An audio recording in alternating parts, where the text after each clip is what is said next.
Gente, olha, continuando sobre esse assunto e sobre repercussão, a gente teve também repercussão disso pelo próprio Palácio do Planalto. Teve reunião nesta semana do representante da China, Xi Jinping, com o presidente Lula. Teve jantar no Itamaraty, teve piadinha no Itamaraty. O presidente Lula acabou citando o vice-presidente Geraldo Alckmin, dizendo que ele só estava lá porque não foi envenenado, citando a história aí da trama golpista que previa que mataria o assassinato de Lula e do vice Geraldo Alckmin seria por meio de envenenamento. Eu vou ali para o outro lado para a gente continuar falando sobre esse assunto.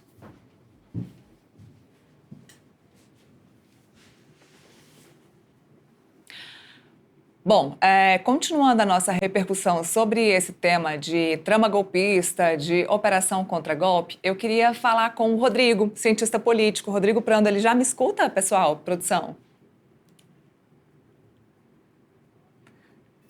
Eu escuto sim você em alto e bom som. Maravilha, Rodrigo. Boa tarde. Obrigada mais uma vez por fazer companhia aqui na sexta-feira comigo. Eu estava conversando aqui com meu colega Gabriel sobre as implicações e repercussões deste assunto da semana lá no Congresso, mas eu queria saber de você sobre as implicações de tudo isso por uma direita que estava esperando agora crescer, principalmente com essa história do PL da anistia, para que Jair Bolsonaro fosse, de fato, o nome presidenciável aí para 2026. O que muda nesse jogo agora?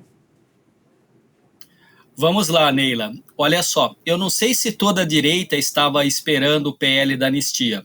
Eu creio que existe uma extrema-direita ligada ao bolsonarismo que sim, como disse o seu colega lá em Brasília, estava eufórica com a vitória do Trump, teve o ataque ao Supremo Tribunal Federal e o agressor se explodiu, e na terça-feira vem esta operação da Polícia Federal. Então, uma extrema-direita, sem dúvida nenhuma, continuaria lutando numa narrativa dizendo que está sendo perseguida e que tem os seus inimigos, e no caso, Alexandre de Moraes, Supremo Tribunal Federal. A grande questão é que para uma direita que não é radical no sentido desse extremismo político, a saída de Jair Bolsonaro do jogo aumenta a possibilidade de outros nomes se credenciarem a ter esse espólio político eleitoral. Tem uma regra, Neila, em política muito característica, muito clara.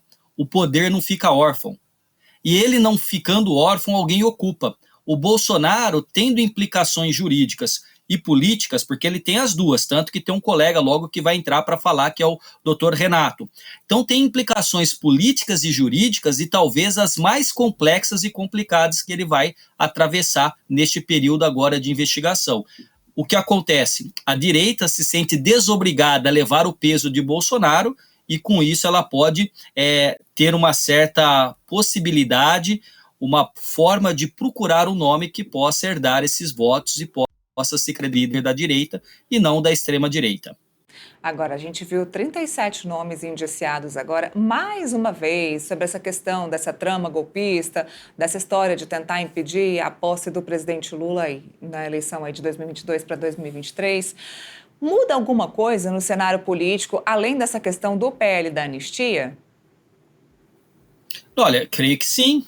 Veja só, quando a gente fala de eleição municipal e nós acabamos de ter eleições municipais, a gente já começa a pensar no ecossistema político, que obviamente leva em consideração vereadores e prefeitos eleitos, e a gente percebeu que nessa eleição houve um mapa eleitoral pintado pelo chamado centrão, não é?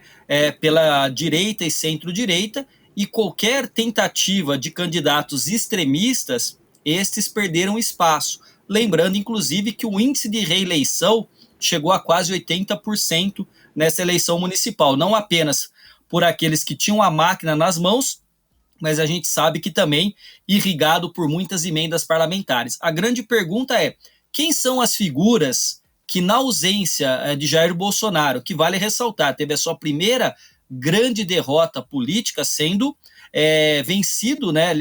Lula derrotou o Bolsonaro em 2022. Logo depois veio a ineligibilidade do Bolsonaro por aquilo que ele fez, trazendo embaixadores, representantes de outros países, transmitindo ao vivo, colocando em dúvida a lisura das eleições e a urna, que é uma narrativa que vem há muito dentro do bolsonarismo. E agora você tem o quê?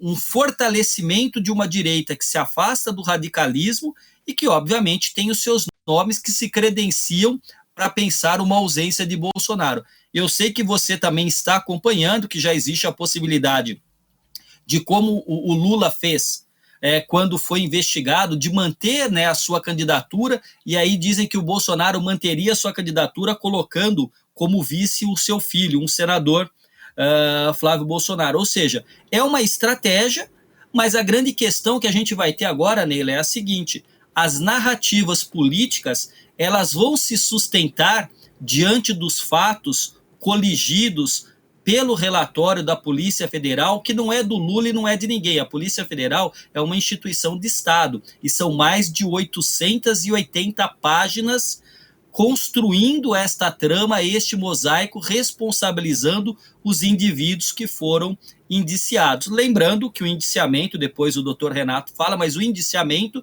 vai ser enviado à PGR, que vai acatar ou não depois para o Supremo Tribunal, e aí sim tornar-se-ão réus, se assim entender o Supremo Tribunal Federal, e terão direito ao contraditório. Lembrando uma coisa muito importante para todo mundo: justiça não é vingança. Cada um responderá individualmente pelo seu papel nisso tudo.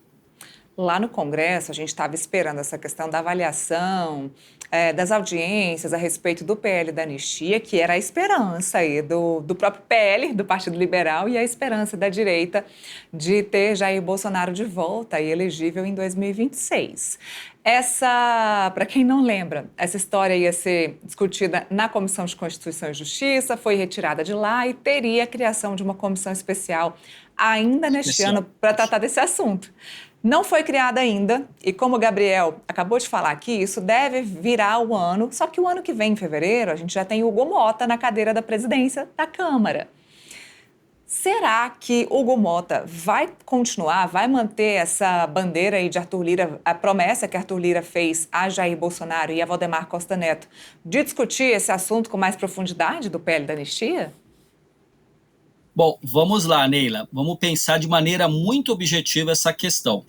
O PL da anistia tem muito pouco a ver com aqueles que foram presos, mas é um PL, né, um projeto de lei que visa, de certa maneira, blindar em alguns aspectos o próprio presidente Bolsonaro, né? Nessa situação, com ele acusado de abolição violenta do Estado Democrático de Direito, tentativa de golpe e associação criminosa, ou seja, as provas que se encaminham, e aí naquilo que foi divulgado pelos seus colegas jornalistas e pela própria Polícia Federal, existiam 6 núcleos que operavam esta trama, de não apenas um golpe de Estado, mas vale ressaltar a gravidade que é de magnicídio da morte do presidente da República, do vice-presidente e do ministro do Supremo. Magnicídio porque é o assassinato de pessoas públicas e notórias, de importância no caso aqui da nossa República. Isto posto, Neila,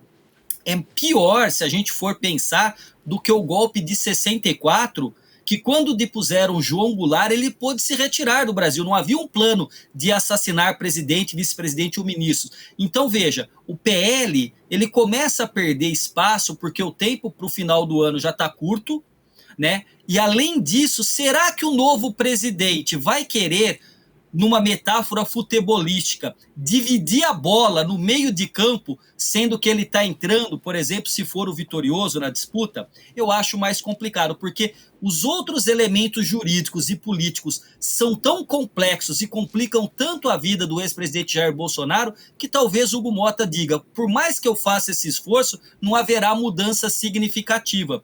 Porque a gente sempre dizia e analisava, Neila, existiu no 8 de janeiro o núcleo que executou e já foi julgado e preso. Existiu o núcleo, que foi aquele financiador que sustentou aquilo com transporte, alimentação, alojamento, acampamento, e existia um núcleo intelectual, de autoria intelectual, de planejamento, um grupo estratégico. Parece que agora a Polícia Federal, neste inquérito, consegue amarrar várias outras questões. Gabinete do ódio, 8 de janeiro, e tentativa de golpe, e agora ficamos sabendo, nesta terça-feira, também de magnicídio, de assassinato de presidente e vice-ministro do Supremo.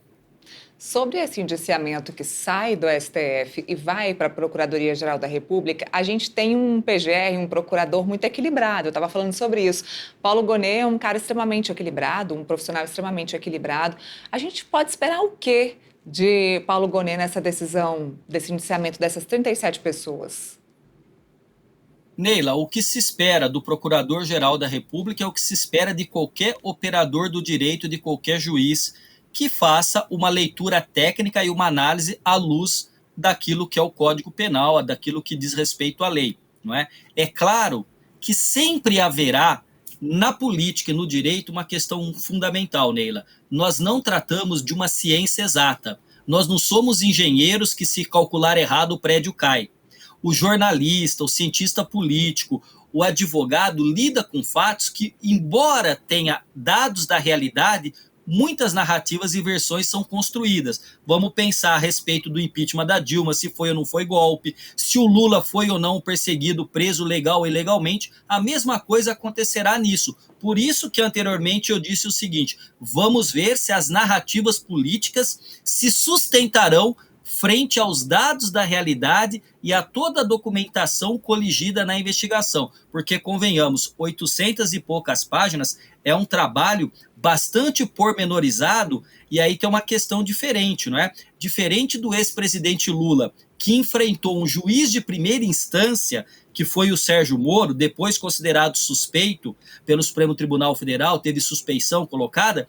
Agora, a questão parte de um inquérito tocado dentro do Supremo Tribunal Federal. Com todas as críticas que se faça ao Alexandre de Moraes, o nível e o envolvimento da Polícia Federal é de outra ordem. E aí eu acho que isso torna este inquérito mais robusto e uma séria dificuldade para Jair Bolsonaro no campo político e também no campo jurídico.